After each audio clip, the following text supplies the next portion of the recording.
Welcome everyone to Textiles and Tea with the Handweavers Guild of America. I'm Kathy Group. I'm the Advertising and Marketing Manager with HGA, and I'm your host today. Today's Textile Tea is sponsored by the Michigan League of Handweavers. Check out this incredible guild. They do so much at mlhguild.org, and we appreciate their sponsorship today. We will have questions as always. It'll be the last 15 minutes of the hour. Please use the Q&A and not the chat. Love the chat comments, but I won't see the question unless it's in the Q&A. So thank you for doing that. Today we have Boisali Biswas. She has studied internationally at the University of Vivsa-Bharati in India. This university was founded by a Nobel Laureate Rabindranath Tagore, and she completed her MFA at the Bowling Green State University. And the subject of her work is her own life experiences, thoughts, and surroundings. She thinks that living in this country for over 3 decades has adapted her to Western styles and is an inspiration in concert with her background that's made her art into a cauldron. I like that term, cauldron of multicultural assemblages that are unique and a feast for the eyes. And we'll see that today. Her issue is belonging, then it melts all through her artwork. Welcome. It's wonderful to have you here today. Hi, Kathy, and hi, everyone. Thank you so much for inviting me, and thank you to Michigan League of Handweavers for sponsoring this event. I'm so grateful and grateful to HGA for inviting me. This is incredible to be here. So I'll try my best to answer my questions. I'm not a very good speaker, but I'll try. You'll be great. Everybody's so excited to see your work. And the first question is the easiest, which is, what is your favorite tea? Of course, I'm from India, so I have to be obligated to say that I love Darjeeling tea, which is famous all over, but I love to indulge in spiced Indian tea when I have the time and energy to make it from scratch. Oh, good for you. Just let us know, how did you get started in fibers? I did not start with fibers right from the beginning, like a lot of people have done. Like I didn't sew and all that when I was little. My mom taught me a little bit of stitching and all, but that was not much. It mainly started after I went to my BFA actually at this great university, which is very unique and one of a kind. And that was a 5-year program. So first 2 years we had to do all the mediums and we had to take classes in everything. And from 3rd year we had to choose one stream.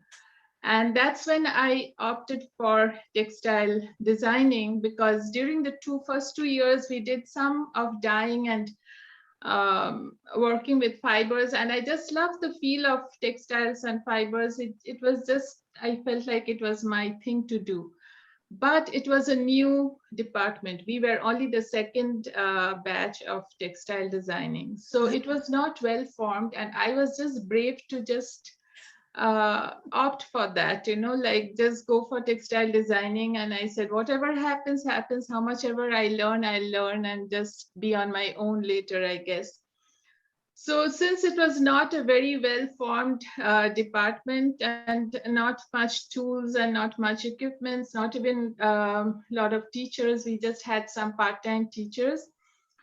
So basically we did more of textile designing than weaving and printing and all that. Our teacher got hold of a local carpenter and he made us some table looms, which didn't work the best. We learned to weave on those, but mainly we did more of designing. But I would like to say that this school really made me who I am today and what I work. It's just so important. It was such an important experience, those 5 years. It was a very unique university, and it was all like part of nature. It was away from the main city. It was kind of in a rural setting. And the whole experience was very holistic. Yeah, thank you, Kathy, for I love this slide. The whole experience was very holistic, and the education system was alternative education. And if anyone wants to know more about this institution, you can Google, you can get a lot of information about the philosophy and the idea behind this school.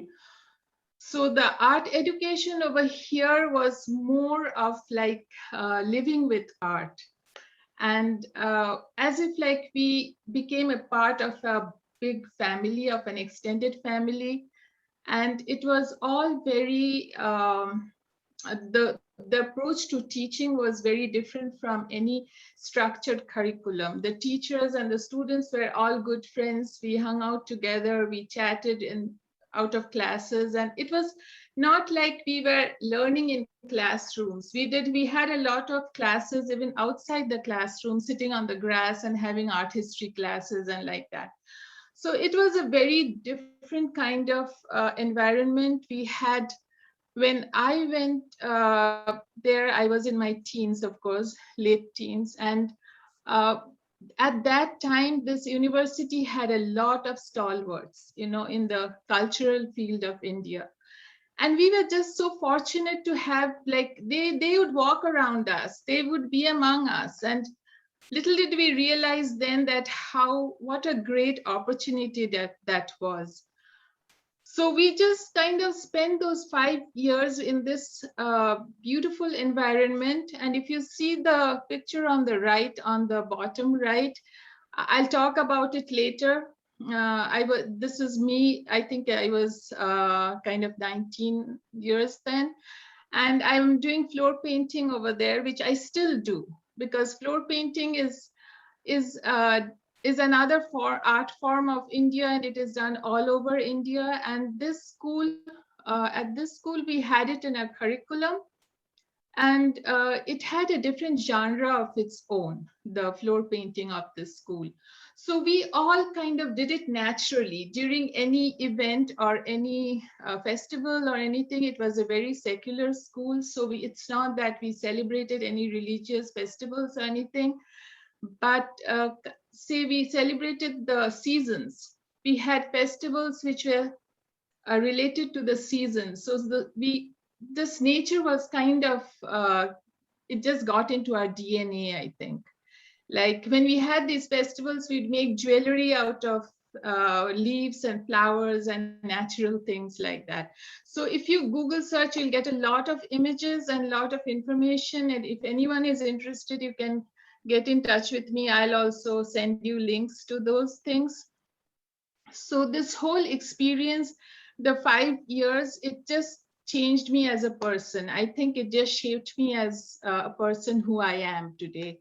And it has stayed with me. It has just like, it has stayed with me. Like it's almost like 40 years have graduated from there, but I feel like I'm still there, like it comes in my work, in my everyday living and everything. It's just like living with art, and that's what my life is. So we've put up the, yeah. I was just going to let you know, we've put up the name of the university in both the questions and in the chat, so people can find it. So yeah, you can Google search and get a lot of information there.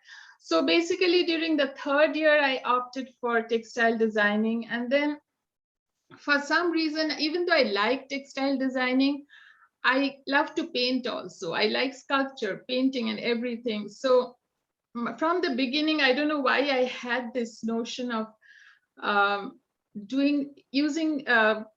using textile as an art medium, maybe, which was completely new, because as you know, India is very rich in textiles, and commercially textiles is a big thing in India. Like it's like all over the country you have different textiles from every region.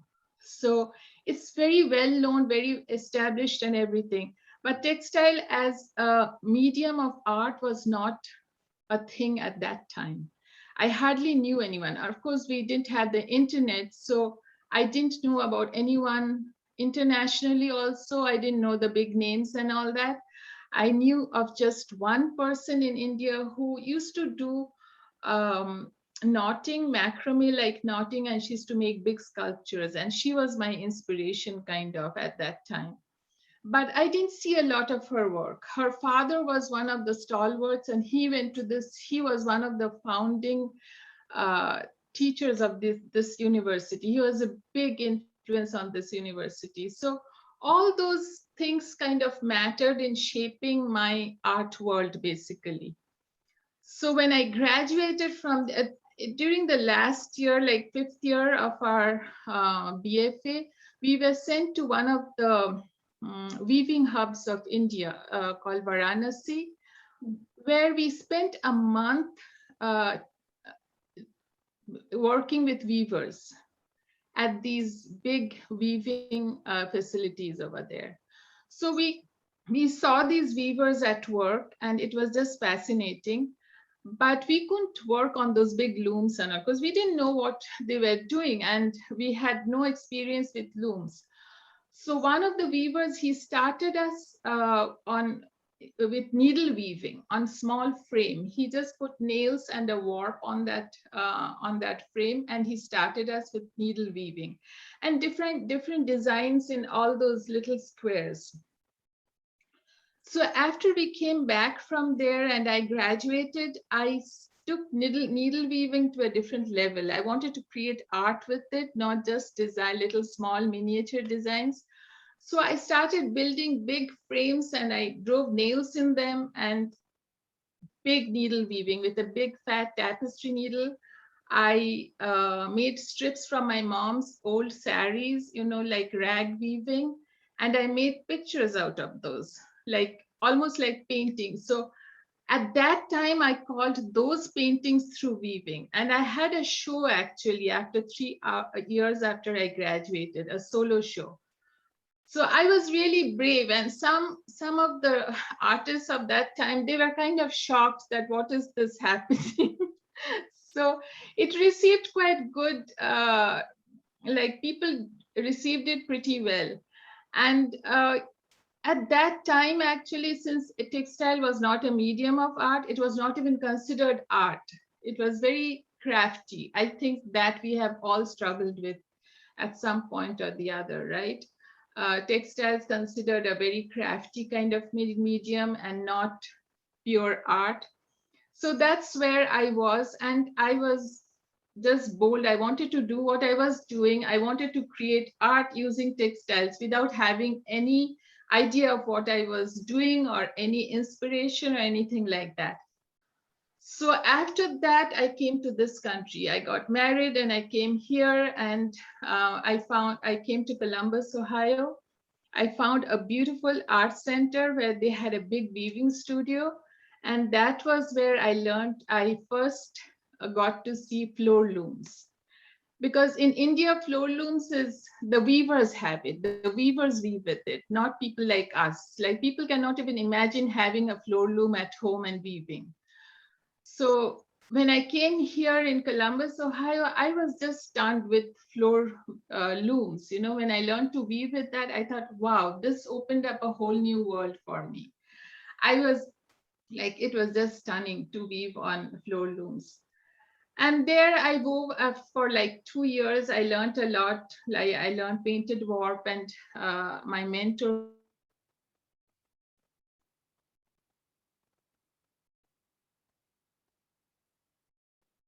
Uh-oh. I think we lost her for a second.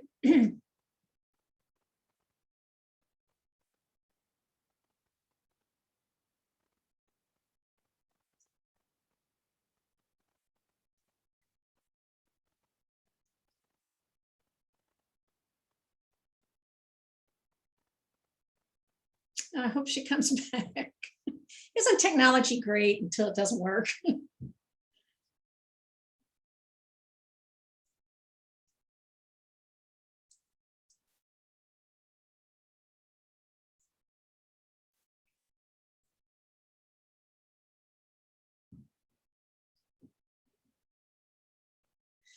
Well, while we're waiting for her to come back, let me remind everybody about some of the things that are coming up for HGA. First of all, we've got Spinning and Weaving Week, which is next week. I can't believe this. It's already October. And there is a week long of all kinds of events. We've got panel discussions, we've got thread talks, we've got Marketplace Live. We have a new thing this year, which is a virtual exhibit hall where you can go in and talk live with someone, one of your favorite vendors, talk to them about the yarn, the loom, the equipment, whatever you want to. And you can even set an appointment so that you and the vendor can talk one-on-one at another point in time. All of this is, and of course, don't forget, we have the fashion show. I need you guys to start signing up for that. That's the important stuff. So that will be Sunday. The fashion show will be Sunday. You can sign up. I don't care when it was made. A lot of people are like, well, I haven't made anything lately. Show us what you enjoy. Hey, you're back. I'm so sorry. I don't know how my internet fell. That's fine. That's fine. I've just been talking about spinning and weaving while you've been gone. Anyway, all right, let me ask you something real quick, because you were talking about being in Ohio, and that's where you went to Bowling Green University, right? Yeah. Well, someone is, Gail Carson says she graduated from Bowling Green State. Did you study with Kathleen Hagen? Yes. There you go. Well, you know, you've answered a lot of questions, but let me ask something really quick. Well, you said that you moved here when you were around 25, right? Yeah. And at 25, for most of us, we're kind of grown up in a lot of ways, right? We're marrying, getting kids, that sort of thing. But it's almost like your artwork for most of us begins at that stage too, our artwork life, our artist life. How do you think your life would have been different if you hadn't moved to another country? If you had stayed in India, what do you think would have changed for you? To be honest, since I came here, I think I've done a lot more work, which I wouldn't be able to do if I was in India. Because first of all, one reason was, as I said, like textile was very much a commercial kind of thing, like not like artists would work in textiles. That was one reason I would not get that much inspiration as an artist. You know what I mean? Like I would maybe move on to some commercial designing or something. Oh, okay. And secondly, materials are not that easily available to people like us. Really? The weavers, of course, they have access to all these materials in bulk, you know, silk and yarns and all kinds of stuff. But not people like us. Like we don't have yarn stores like we have over here. So that was, I think that was one reason that I was exposed to a lot more materials over here, and I had that freedom of doing whatever I wanted to. So I would say that it opened up a whole new world for me when I started working here. Well, because let me ask. Now, of course, you know, I'm sorry. Now, of course, textile is a medium over there. I see a lot of younger artists, they are working with textiles. Okay. But when I started working, it was not a medium at all. It was not considered a mainstream medium of art at all. So well, let's talk about your work, because what you say you call your techniques painted weavings. Can you explain, for those of us who don't understand what that means, and we've got this lovely picture of you working on the loom, what do you mean by painted weavings? What is your weft there? When I started this painting, these painted weavings basically started with the weaving that I did when I had these boxes full of these duplicate pictures, photographs that we used to get before. I threw them in the shredder and I wove with those. So that's where my weaving with paper started. So I did a beautiful mobile with that. I have a picture of it on my website. And then at that same time, I discovered this paintable wallpaper at the hardware stores, and they had these beautiful textures. So, and since I love painting, I started painting with those. And then I thought to myself, what if I cut those and use them as the weft? Because ever since I started, I learned to weave. I just love to weave with anything. Like, I think of my warp as like cotton or whatever, wool or whatever. But as for the weft, I feel if it can be thrown into the shed, I'll weave with it, whether it's paper or plastic or copper or metals or wire, whatever. I can just weave. I just love to weave with all kinds of stuff. So that's where my painted weaving started. And in this particular medium, the painting is, I think it's much more involved than the weaving.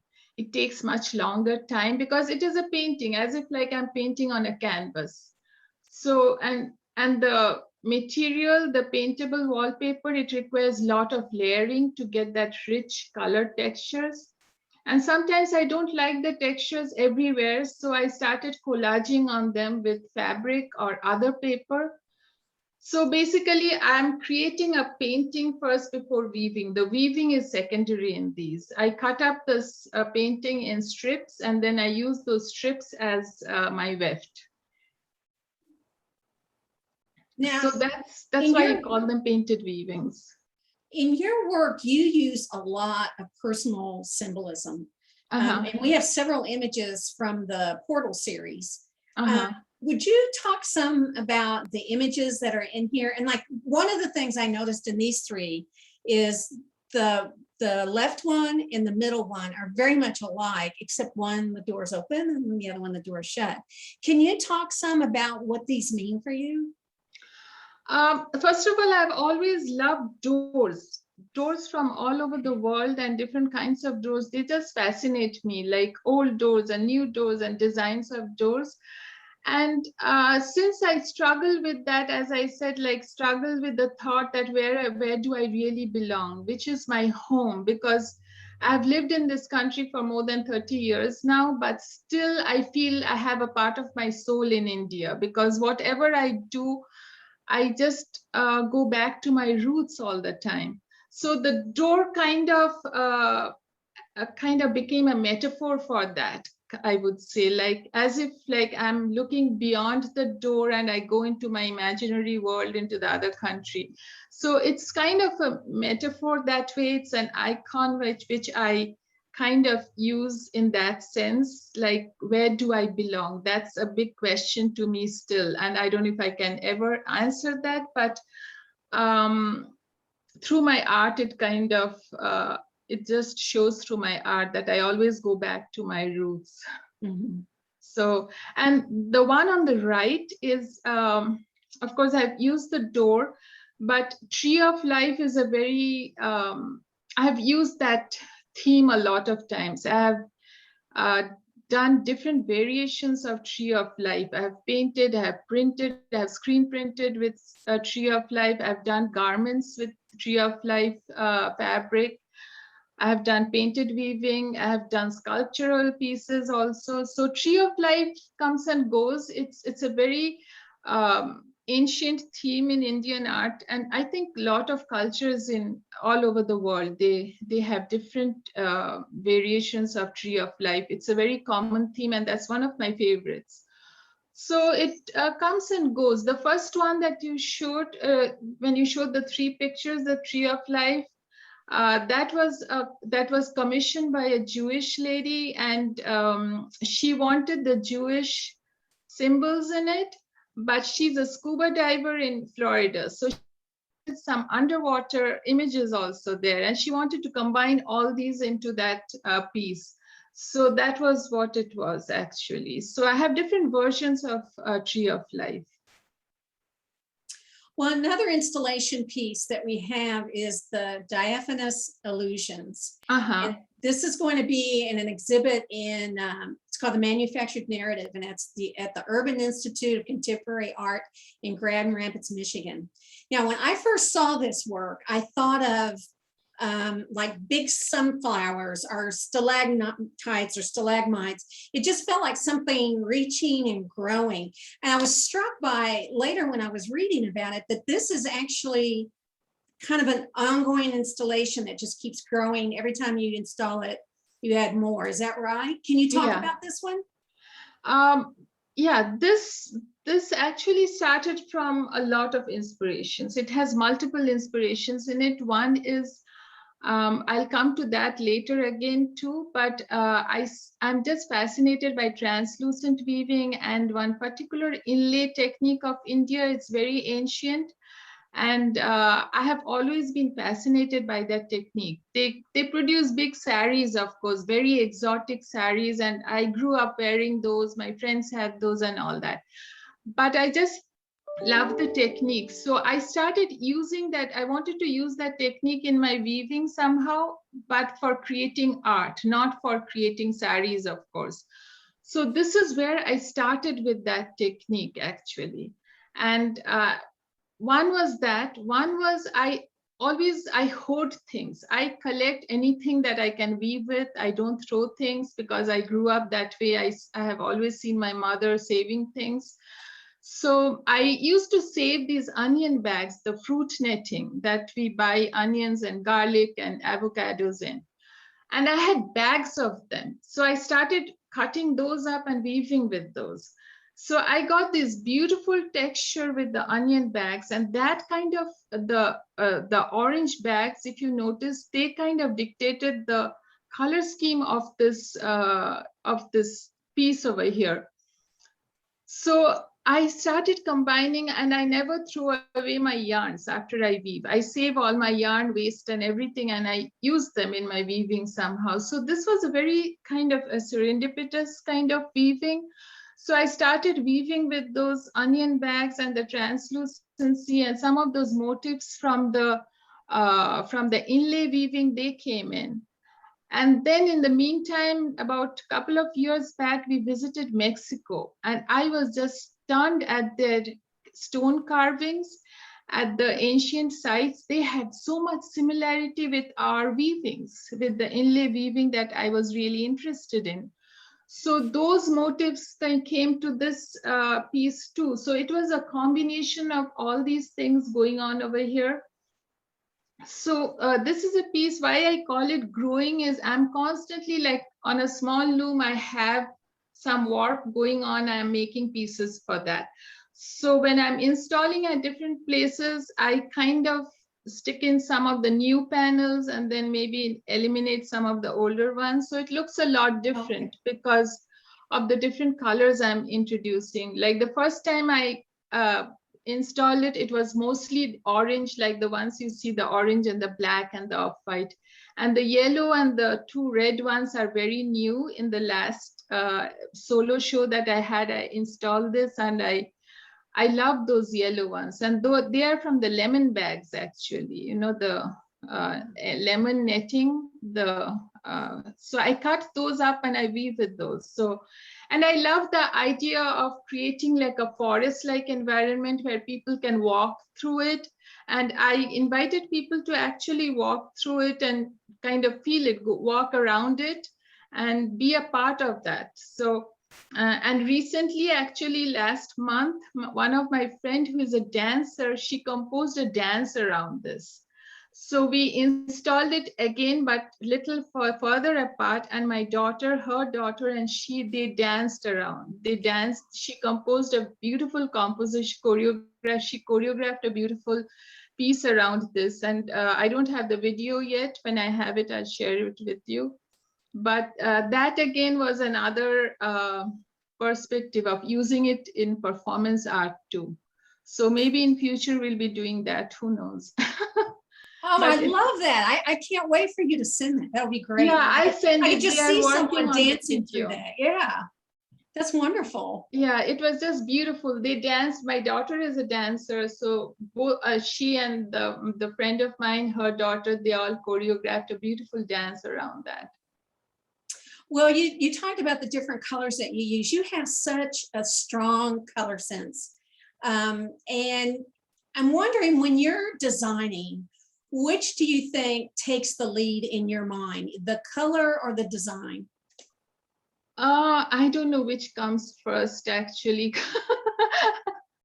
Because coming from India, I don't know, color just came very naturally, just seeped into my DNA, I think, because it's so common. You see, when you go to India, you see color all over. And honestly speaking, we didn't have any color theory in our curriculum and during my BFA. So when I came here, I was a TA during my MFA. I was like, wow, I have never learned color theory myself, but I use a lot of color in my work. And I don't know how I do that. Somehow along the way, I learned the use of color. And so I don't know which comes first or whatever, but it all comes together, I would say. Well, this next piece that we're going to look at is called Kolkata Chronicles. Uh-huh. And it You see that at the back of me, actually. I was going to ask, is that one of them? And it is right at the back of me. And somebody's already asked about it, of course. Anyway, this took first place at the Uncommon Threads exhibit, and that was in Detroit, Michigan. So now this one struck me because it's more three-dimensional than some of your other pieces. Would you talk about this one? This piece, if you go to my website, I have a portfolio of assemblages, which most of the assemblages are pretty complex, because I have weaving and surface design, a combination of all things going on over here. And this is one of the very complex pieces, I would say. And the way I work with assemblages is I bring out all these scraps of my weaving and fabrics and everything. And when I have an idea, I lay it out, and whatever works, I use for that piece. Sometimes if I have to create pieces for a new piece, I do that. But it's mostly my scraps of things that I have done over the years. I put them together. So this was one such piece, and it turned out to be a very complex piece because it has all kinds of things going on over here. And the three-dimensional thing came from, as I don't throw things, if I find any interesting styrofoam forms, I save those. So the structure that you see in between, that's a styrofoam form, basically. And when I thought about this piece, when I conceived this piece, it was, I was thinking about my hometown, basically, all those multi-storied buildings, and my parents live on the 4th floor in one of those buildings, the multi-storied buildings. So all those people at the balconies, at the windows, they just come and go, and clothesline has become an important thing for me now, because whenever I think of India, I think of clothesline all over the place. Like, you stand on balconies, you see clothesline. We don't use dryers over there. So all those little, very simple, mundane things started creeping into my work. And this is one which became kind of, I would say, very complex as far as materials and techniques are concerned, because I have a lot going on over there. I have weaving with copper, reeds, I have stitching and copper strips. I have styrofoam, which I could not just use it like that. I could not use styrofoam just as it is, because it is very fragile. So I stitched on fabric and I covered it with that. So what you see at the side is I have embroidered on that fabric, and I decoupaged it on the styrofoam. Wow. So that kind of created a third dimension to it. Yeah, there's so many layers. You can just watch and look and look and look and see them. Yeah. I think even the juror mentioned about it. And the funny thing is, this was done way before the pandemic, but somehow it became very relevant during the pandemic, I think. These, these figures at the windows and all those things, it just became so relevant during that time. So when this got the award, that was just like, we were like 3 months into the pandemic, I think, last year. Now, you use a variety of materials. I mean, you weave, you do quilting, you do surface design. How do you know where to go? How do you know, oh, this would be perfect, for this piece, I really need to do quilt, or this piece, no, this is more of a weaving thing. Or am I looking at it wrong? I don't know how I do it. I really don't have any concrete answer for that. But the assemblages are more, I would say, combination of these. And some areas I feel, oh, this needs a weaving right here. So I go hunting for some woven scraps or some woven. I have even included the painted weaving, the paper weaving in my quilts too. So that they have become, in, if you see some of my pieces on my website, so I don't know how I get to it, but I do it. But yeah, assemblages are, those are, I don't do make those very often, but when I do, they end up being kind of complex, I think. And what kind of looms do you have? I have, I basically do plain weaving. I hardly do any complex weaving. For the work I do, it is mostly plain weaving. Even the inlay that I do, that is also basically plain weaving. And I have 2 Harrisville looms that were donated to me. I use those, and I have one very old, it was built in Colorado. I forgot the name of it now, but it's a very old 8-shaft loom, which I have never used 8 shafts on it. I think only once I used. Because I don't do much of yardage and much of complex weaving and all that. So whatever I do is just plain weave. I can do with actually 2 shafts, but I have 4 shafts. Now, do you still do the frame loom? Do you ever do anything on a frame No, loom? I have become spoiled. No, that takes too much time. I still teach people how, like, I show them how to do it. Like if someone doesn't have a loom, someone wants to start weaving, I show them how to do it, but I don't have the patience now because I've become so spoiled to these floor looms now. Well, I tell But you, I used to do big pieces on those. I have done like even as pieces as big as like 5 feet by 4 feet and all that on frame looms. Yeah. Yeah. And I've woven with, the printed cotton saris that we get in India. I used to cut strips from those and I used to weave with those to get beautiful textures. Mm-hmm. So yeah, that was a different era for me altogether. Well, you choose a variety of ways to be an artist and to show, to give a release to your creativity. And I saw on your website a series of images from your backyard, and it's almost like your backyard is a canvas. I love this. It's like, I want to move in here. So tell us about this incredible space. I love this. Oh, when we moved into this house, this was pretty old, like it was built in the 60s, and we had this ugly fence around this big fat patio. The patio is very well built, and it's a very strong, it was not cracked or anything, but it has settled in weird places. But it had this ugly fence around it, which was never maintained. So we thought we had to bring down that fence. But then after we moved in, we realized that fence is really heavy and you need a lot of effort to, really bring it down and all that. And I'm not a fan of doing all that, like just tearing things apart and throwing them off. I like to kind of upcycle them or do something. So one fine day, I just decided to paint on it and see what happens. And I painted with just plain acrylic paints. And of course, after 2 years, they started peeling off because it was not exterior paint or anything. So I washed it and then painted again. Like it has been like 12 years since I painted this fence.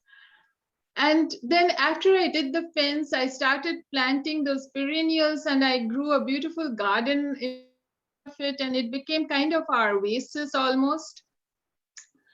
And the concrete was there, and I thought, oh, I want to make this concrete pretty. So one day my daughter and I decided to just floor paint, we kind of doodle painted on the patio basically. And the inspiration was again the floor painting that I talked about during my school years. I love doing that. The floor painting, we usually do it with rice paste and a little rag. We take it with our fingers and we draw with that. If it is a nice floor, but the concrete was, of course, rough, so we could not use fingers. So we used brush for that. The inspiration was, of course, that floor painting. But we did it just freehand. We did it very in a relaxing way, like over like a week or so. We just did small areas, but it looked very pretty. It went together with the fence and everything, but it's not easy to maintain, even though we used porch paint. You know, with Michigan weather and snow sitting on it for like almost 2 months, it starts to peel off and wash off and all that. So I do have to retouch from time to time. But it looks very surreal in winter, as you can see in the top picture. It looks just beautiful, and we love the colors. Even in winter, you know, winter is so long in Michigan, but we love to look out of our family room and see all those colors. It looks very surreal over there. Oh, it's just beautiful. It's just beautiful. And again, you know, it's your colors. It's how you surround yourself with your colors. It's just gorgeous. Yeah, yeah. And yeah, and it's just like living your life with art. That's what I do. Like I have made costumes for my daughter's dance recitals, but I've never learned to sew. I've never learned how to do like real dressmaking and all that. And I don't know how to use patterns. I use my own patterns, but I have made, like what I'm wearing today, I made it, but I didn't follow any patterns. I just make up my own patterns, and it's like living your life with art, basically.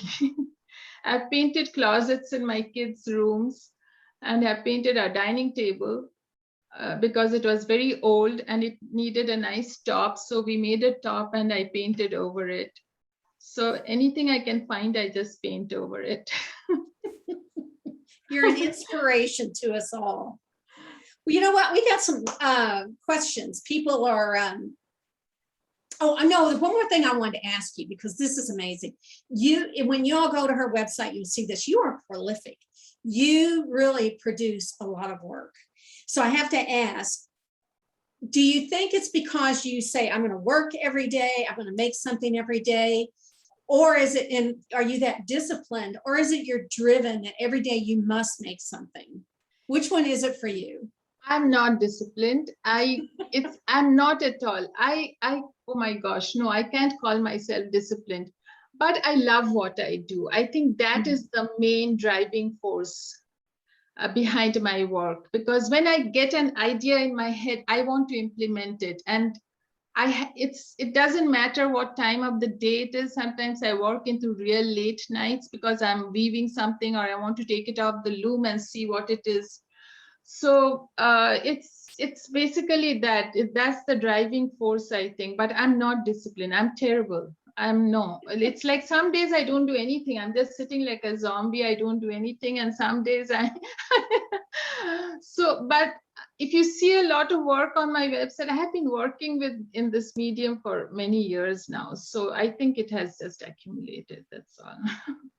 Well, and I have it all there on the website. Well, we have a bunch of questions, so let's get to some of our questions. How about that? Okay. All right. Well, the very first question is, Mary Holm wants to know, please tell us about the beautiful top you're wearing. And you just said that's something that you made, right? And then we've already talked about the textile piece behind you, right? Yeah. Okay. What I'm wearing is, it's another combination of weaving and printing. I have, yeah, if I stand, maybe you'll see. I have printed these pieces, and I've woven this. So it is a combination of printing and weaving, and I put it together. I don't use patterns, as I said. I just make up my own pattern. That's why I cannot sew for anyone else. I can sew only for me and my daughter, because it doesn't work for everyone. But what you see at the back, all those fabrics, basically I have made.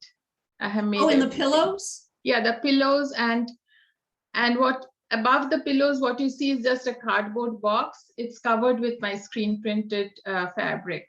So at our house, you'll hardly find any fancy furniture. I have boxes covered with my textiles, and they serve as bookcases and whatnot. That's great. I love that. Yeah, so we don't, I think I take pride in that, saying that we don't buy exotic furniture. I buy furniture from garage sales and all, or hand-me-downs, and I paint them and make them good looking. And you make them yours. Yeah, I Yeah, make them ours. They're yours after you paint them and Yeah, design them. I have a lot of cardboard boxes at home which are covered with my textiles, and that's the furniture. Of that. Let's see, Pamela Flateau wants to know, because you've mentioned that you used recycled Indian cloth, right? Yeah. And she said she wanted to know because she recently purchased an area rug in India using recycled saris and other materials. And she thought it was a very good sustainable design. Is that common in India to recycle? And yeah, actually they are doing that a lot now. okay. Like how you call them, I think rag weaving over here, but in India is, I think, one of the countries which recycles a lot. Like it's not a throwaway society. So all these, like over here, you get a lot of these sari yarns now, which are basically old silk saris. While ago, you talked about wallpaper that you wove it and you painted it. And Laura Salami wants to know, on these wallpaper strips that you use for weft, what is the texture? Is it something smooth? Is it rough? It has rough texture. The wallpapers come with all different kinds of textures. Some are like stucco and some are more formal designs, I would say, not random designs, but they have a very definite texture to them, the textures are deep pretty much. So when you have to paint, you have to paint with lot of layers, and I kind of, over the years, I have mastered the technique of painting on those wallpaper, because it is vinyl wallpaper. It's not easy to paint on, but I paint with acrylic, and you have to try very different ways of painting them. Well, that was a question from Susan Caton also. She said, and you said you use fabric paint or acrylic paint. I use Do you acrylic. also use dye? No, I don't use dye on those papers. No. Okay. I use only acrylic. Okay. Carolyn Burrell wants to know, I'm curious about your transparent pieces and the shadows they create. What materials do you use in addition to the onion bags? The translucent weaving, that's my latest series of work that I'm working on now. And if you go to my website, it's a new portfolio of translucent weaving. And I use very thin yarns, basically. It's 20 by 2 or 10 by 2 yarns. And I don't beat very hard. I try to beat it very lightly. And what creates the shadows is I do the inlays. And sometimes I do applique with translucent fabrics like gauze, or like, say, like very translucent light silk or cotton fabrics. And when I'm layering those with those fabrics, then it still has the translucency, but it produces shadows. But what happens with the inlay is they produce opaque images and opaque areas, and those create the shadows. So whenever I'm hanging those pieces, I'm hanging them about like 6 or 7 inches away from the wall. So when you have proper lighting, then they create these shadows. So that's what I'm experimenting with now, really. That's funny you mentioned that, because Fazia Rizvi wants to know, are the shadows significant to you in some way? I don't know if they're significant, but I feel they're part of the work. I feel I look at the shadows and I feel they are part of the whole composition. Like if I place the pieces like against the wall, it doesn't have the same effect. You know what I mean? So right. I feel that hanging them away from the wall and creating the shadows, it just becomes part of the work, I think. So at my last show that I did at a gallery over here, I called it If Shadows Could Speak. And all the pieces that I had over there, I thought of it that way, that all of them created very interesting shadows. And that was a big part because that gallery had beautiful lighting. So I took complete advantage of that. Jane Drevo wants to know, what do you use for warp? Do you use cotton and wool or Mostly linen? cotton, mostly Cotton? cotton Okay. or linen if I can have, sometimes rayon too, but not much of wool and silk. Okay. Do you use color in your warp or is it more white? I do use color. Okay. If I use white, then I dye it like something like ikat or like even painted warp. But mostly my warps are colored warp. Patty Zawantowski wants to know, would you discuss your storage for your work in your studio since you save and keep so much? You know, that's interesting. No, I don't need a lot of storage because I don't store big things. What I meant by storing was like when I weave something, I'm done with the weaving, I save that end, the warp end, things like that. So I'm not saving in big things, no. But I save like I save styrofoam, but only if they're interesting shape, not all the styrofoams. I don't think we have pictures of that over here. I have done some sculptural pieces which are cubes of styrofoam, and they sit on the wall, and I have weaving hanging from those. If you go on my website, you can see them.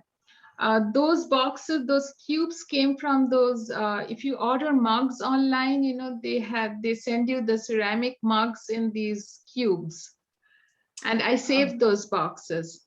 So I wrap those boxes in fabric. So it's not that I'm hoarding so much that they won't fit in my house, but I don't materials. I have stopped buying materials for about, I don't know, last 10, 15 years, because I just feel I have so much fabrics and yarns that I won't be able to use all my life.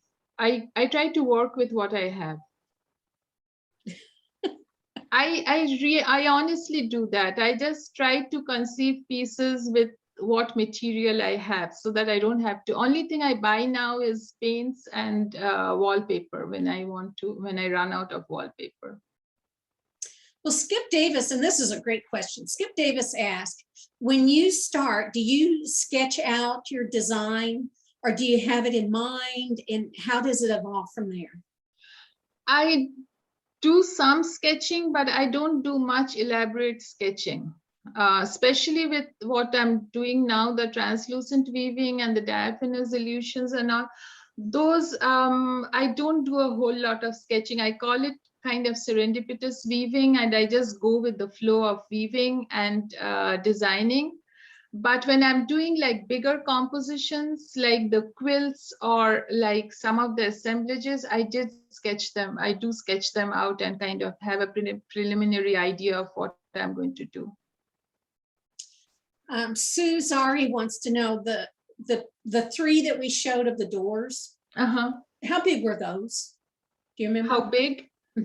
The bluish ones, those are 24 inches by 30 inches. 36, okay. I think, 2 feet by 3 feet.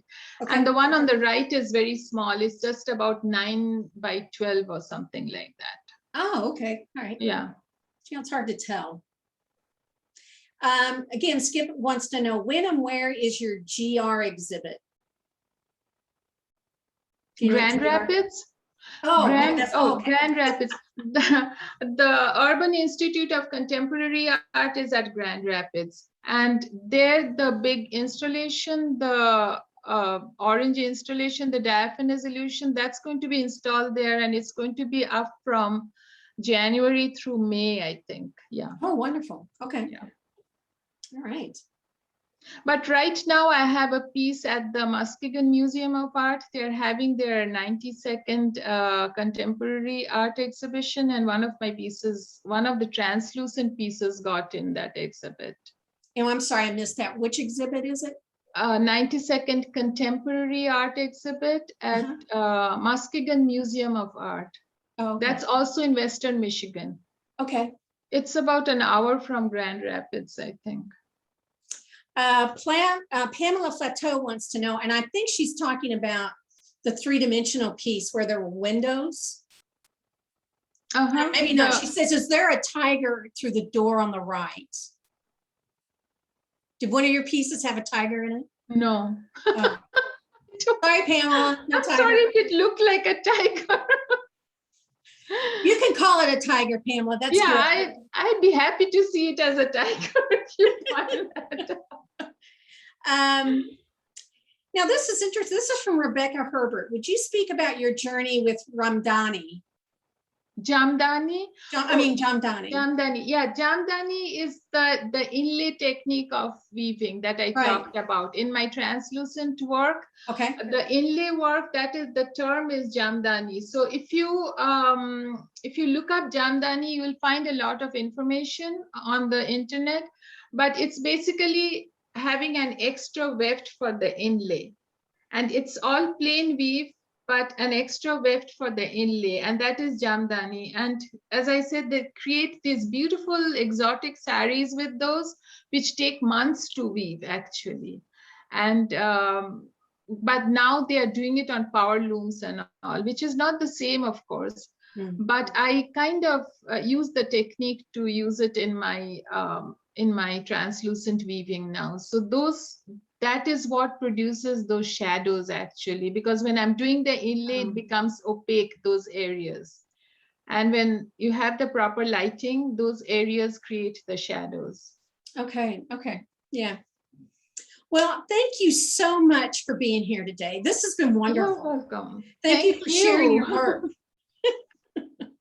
We're glad we got you back. That was good. Thank you. And again, if you want to see more of her work, and go to her website, it's just chock full of her beautiful, beautiful work. Go to her website, and it's her name, Boisali Biswas .com. And like I said, you can see all of her work, and I think your schedules are up there, and there's more information about where you'll be, correct? I don't think so. Okay. Maybe I will include that.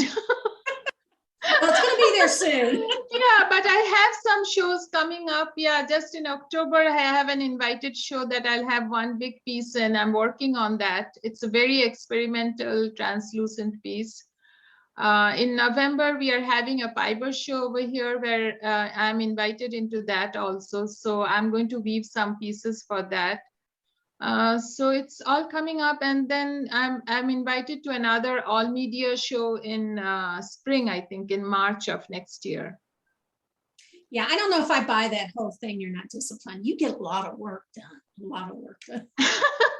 I do, because I love what I do, basically. That's right. I really love what I do, and I'm excited about my work always. So I don't mind sharing with people. I don't mind working on it, and I never get tired of it. I think the medium is fantastic, and it just sky's the limit, I think, with this medium. So well, you've been an inspiration today, I'll tell you.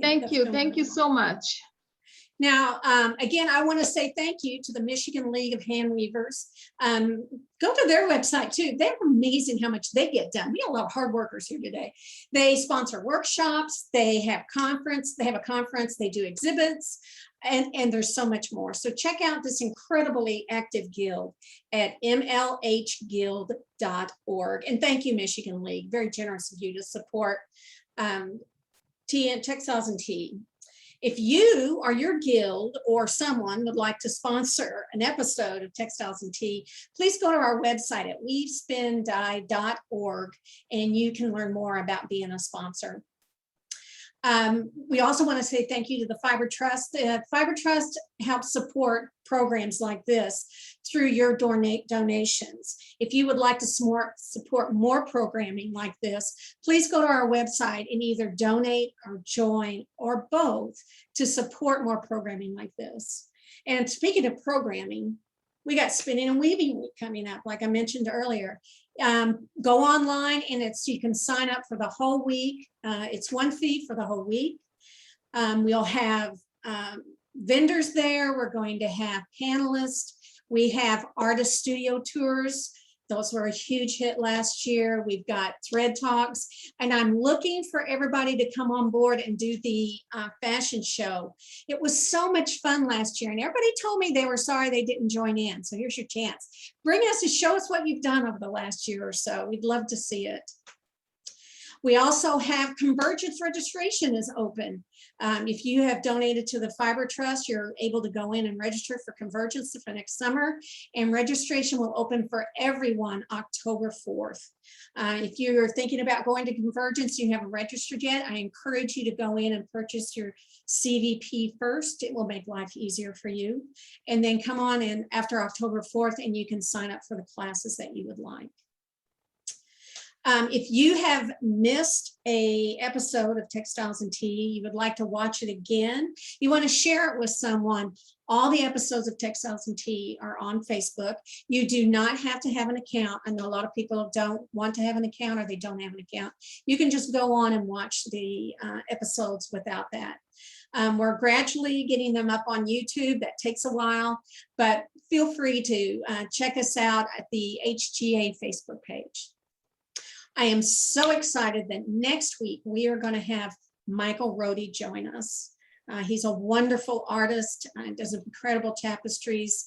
If you watch much of Textiles and Tea, his name comes up again and again as being a great inspiration for a lot of artists. So we look forward to seeing him next week. Thank you all for joining us today. What a wonderful afternoon. Thank you. We're glad you were here. Have a great week and happy tea. You too. Thank you. Thank you. Bye-bye.